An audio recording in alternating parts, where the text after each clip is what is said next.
All right, this lesson is going to be a little different. We're going to try to use your ear to help you find notes up and down the neck. And I'm going to black out the screen whenever I play a note or a chord. And we're going to talk about like the qualities of the chords and how to figure those out. So we're going to take this one step at a time. I'm going to play a note. Think about your lowest string to your highest string. Try to make an educated guess whenever I play a note as to which string it might be on. And then that might save you some time, and just try to go up that string, maybe down that string, wherever you happen to be, maybe one fret at a time, and see how quickly you can find that note. Okay, so here goes the first note. Okay, did you find it? I'm gonna try it one more time if you didn't find it yet. And one trick is when you get really close to the note, you get really close to it, say you're one fret away, it sounds really bad when they're clashing together. They've got that going. So when you hear that really bad dissonant note, you're probably right next to the real note. Okay, so that note one more time. Okay, so that happened to be, I'm playing that on the 6th fret of the G string. Okay, so that's a C sharp or a D flat. Let's go for another note here. We're going to go to a higher note.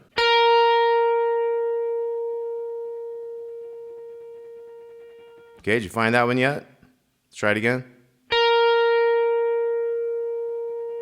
Okay, I'm playing that on the 11th fret of the B string. So that's a B flat or an A sharp. Okay, let's try a different note.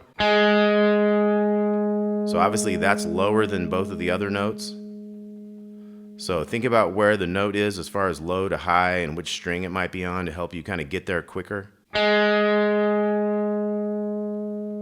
Okay, so that's a G sharp or an A flat. I'm playing that on the 1st fret of the G string. Okay, let's go for a high note. See how quick you can get this one.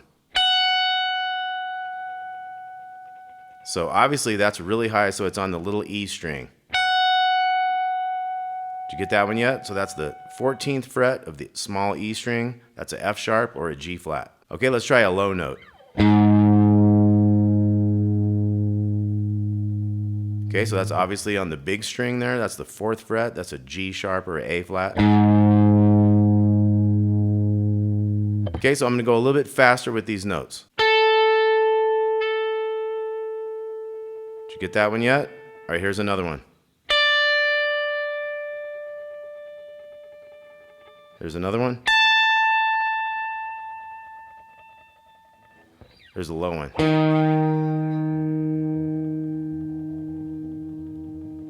Okay, so it's just about trying to get to that note, hear where you're at, kind of make an educated guess, and try to find your place to that note as fast as you can. Now let's do a couple and let's name the note real quick. So here's one. So that's the 11th fret of the G string. What's the name of that note? So this can become like a finding notes lesson too. So the 12th fret is the same as the open, so that's a G. So the 11th fret is a G flat. Could also call it an F sharp. Okay, let's find one more and name the note. So that's 5th fret of the little E string is where I'm playing that. What is that note? Now remember how you find notes. Say we're on the E string. E to F is 1 fret. F to G is 2. G to A is 2. So that's the note we had. A to B is 2. B to C is only 1. C to D is 2. D to E is 2. Okay, so let's talk about chords. So I'm going to play a series of chords. Does that sound happy or sad or bluesy? Well, that one sounds happy. That's a C chord. Another way to play that has a different ring to it. It's a different inversion, but it still has that happy sound. Now look at when I put a minor in that same chord. That same bass note. C minor. Very, very minor. Now when I make that a dominant 7 or a blues chord, you can really hear that bluesy twang because that's got the minor and the major working together. So you can kind of basically describe these as like happy chord, kind of more of a sad chord, and then a bluesy chord. Okay, so I'm going to play a series of chords and you try to pick which one it is. So I'm going to play you a chord, you tell me happy, sad, or blues. Okay, that one was a major chord, a happy chord. How about this next one? That's a bluesy chord. Now let's see if we can find these chords. So when you're finding a chord, look for the bass note. Try to find the bassiest note. So what is that bass note? That's a B flat, and it's a major chord, has the happy sound to it. Now if we stay on that B flat, we do the minor chord. Hear the difference, and then the dominant 7, the bluesy chord. So big difference between B flat major, B flat minor, B flat 7. Okay, let's try another one. What type of chord is this? Major, minor, or 7? Now that's got that dark, kind of sadder side of things. Now where's that bass note? So what is the name of that chord?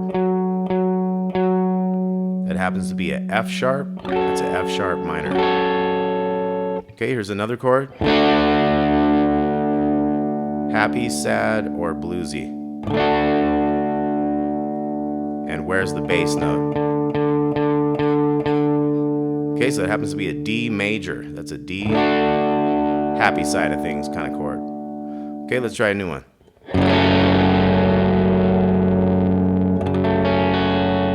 Major, minor, or bluesy? What about that bass note? That happens to be a F sharp minor. Okay, let's try another one. And this is kind of a different inversion. Is that happy, sad, or bluesy? Well, that's got that bluesy twang. You can hear that because you have like the major third, happy sound so far. You add that and you have that minor thing added to it. So you have major and minor mixing together. And then where is that bass note? So that happens to be a dominant 7 blues chord. Okay, let's try a couple more. Here's some open chords.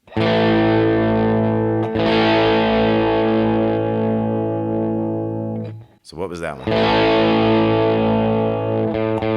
There's our bass. So that's an A major.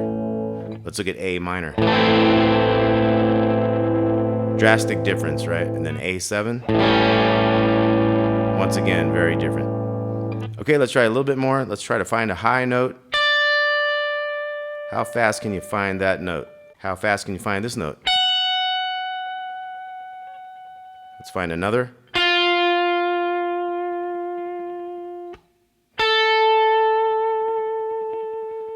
Okay, and then let's do that happy, sad, or bluesy one more time.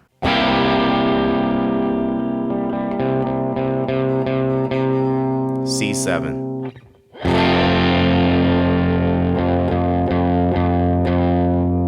F major. A minor.